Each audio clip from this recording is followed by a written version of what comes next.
Washington, D.C., our nation's capital, has many interesting places and things to offer. One of these places is Georgetown University. Founded in 1789, Georgetown is the oldest Catholic university in North America.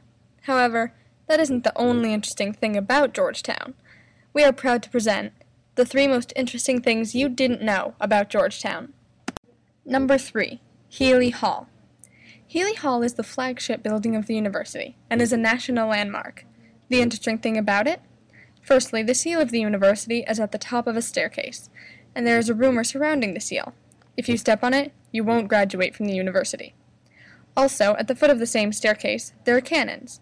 These are the only cannons in D.C. that are allowed to point towards the Capitol building.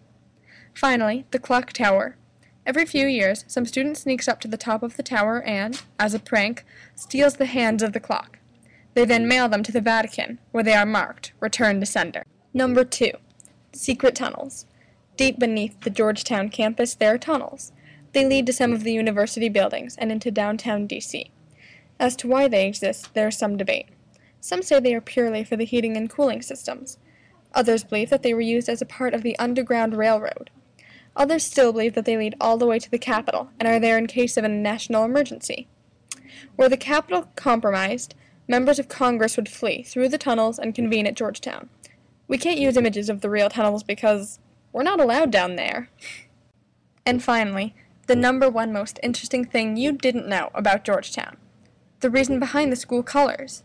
During the Civil War, Georgetown lost many students when they decided to go fight in the war. Some joined the Union Army and, others, the Confederacy. Many of them lost their lives. Once the war was over, Georgetown was torn between the students from both sides to which it played host. The war ended up changing Georgetown dramatically. It became considerably more northern.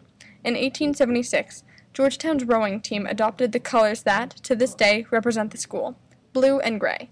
Blue to represent the Union Army and gray the Confederacy.